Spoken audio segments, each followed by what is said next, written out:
Thank you for inviting, and special thanks to you to sort of set these stage.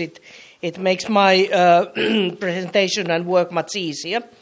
And while there are so many details in this issue, I won't be going there. I'm just picking 4 very important points that I think that we should bear in mind. And my first would be avoid sunk investments. 30 years in environment and in economics is very short time span.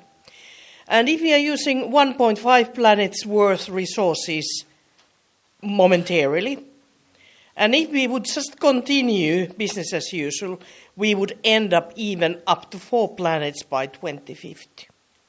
So it's a drastic change of thinking of a paradigm that is ahead of us. And we do not have time to make double or triple investments. And the risk is that if we continue thinking on silo solution-based instead of this kind of a system-based thinking, what we saw there, we make gradually slightly better models that are going to betonize our system businesses and societies on wrong models. And this is thing that I think that we all should start when we are thinking and speaking about the circular economy. Avoid sunk investments. Remember that we need to do what we are doing by backcasting methodology. Okay, if after 30 years we would need to produce the same welfare, the same income and competitiveness to our societies, and of course at least the same business return and profits to our companies, we would need to do it by tenths of the resources we are using nowadays. So it's not adequate if you sort of increase by 20% or 50% what you are doing at the moment with tenths of the resources. So we need to set the ambition level right. And if we set it too low, and this is the discussion and debate about the targets, the too low targets leads us to sunk investments and wrong investment. And this is very true in waste. This is very true in the targets in our models. Okay, then the second point would be the digital disruption. We are having 2 big disruptions at the same time in our societies. One is this from silo and linear thinking to circular thinking. And the another one is what the new information technologies, where the platforms, more dispersed, rapidly changing business environments and technologies are going to emerge. What is going to happen when you put 2 things together? And of course, this is the sharing economy and service economies and all that. But I think that there's a lot of issues we haven't yet benefited and we haven't yet researched. So I hope that the Commission and the businesses would sort of grasp this point. Third point, and this was already on your discussion, yes, we do need regulation. And you know all the taxation and tax haven scandals we are having at the moment. Why does it happen? Because you don't have proper regulation. Who of you would pay taxes voluntarily? Don't see that many hands up. So if you have bad regulation, it leads to bad results. And our thinking has been linear, and our regulation is silo, and it's linear. And it doesn't give the right incentives, possibilities, and also obligations to circular economy. And if you don't set it right, and if you don't set it on place, it's like asking people to be nice and pay their taxes without regulation. Please nice and circulate and try to create only new business models, even though the incentivizing systems and our subsidy systems would be perversive to your thinking and your purposes. And then with the regulation, as I mentioned, it's also to go through our incentivizing systems, our subsidies and all that, and really to look what we are subsidizing. And that already would be a very good step to stop the perversive subsidies. And think if you only would put half of that money or 10% of that money on right direction for the new innovations. Then the third would be indicators. Very briefly on that. It's like, think of if you wouldn't have accounting in the companies. How would you figure out whether they are profitable or not?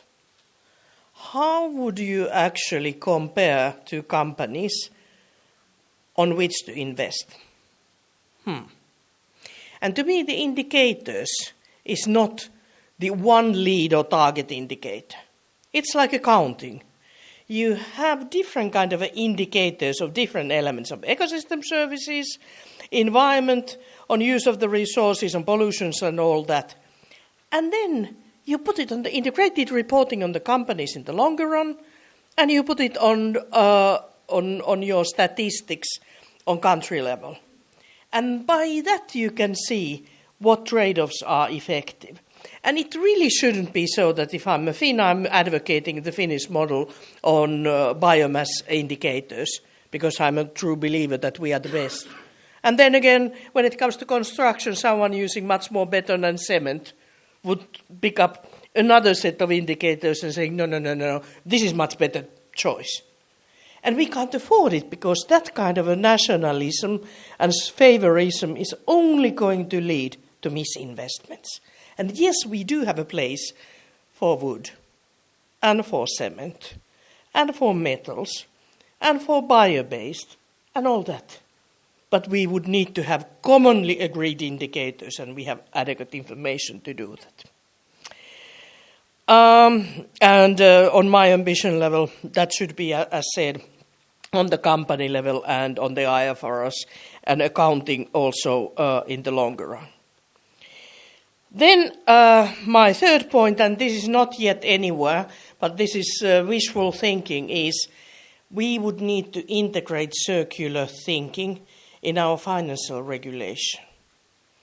In the Basel IV, we should require higher capital reserves and buffers for those companies that are not circular, based on these indicators, that have the carbon bubbles and all that, as we know.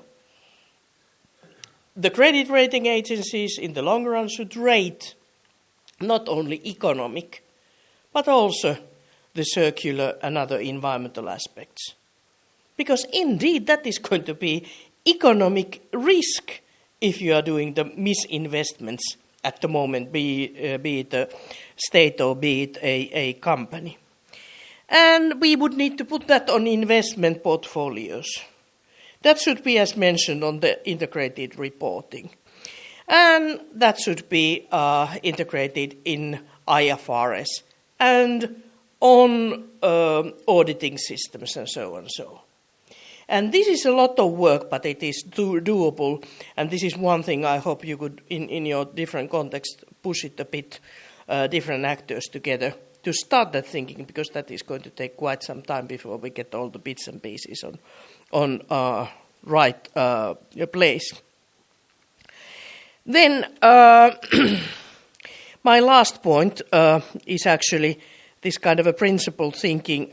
One notion on that, only one, and this is that we should always have the hierarchy on our mind and try to raise on the hierarchy.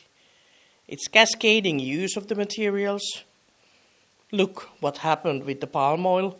If there's more uses than what you have the resources, then you would need to figure out how you use it so that you can increase multiple uses of the same resource. It is upgradability of the things. It is repairability of the things. It's recyclability of the things and the energy there on the bottom. And the recyclability itself is not the purpose. I buy bad things and I throw them away, and they are massed and put on landfills as bases. The point is to have the tenfold on the effectiveness of the resource use. And that's why, be it indicators, decisions, or anything, it should bear in mind this hierarchy of the actions and thinking.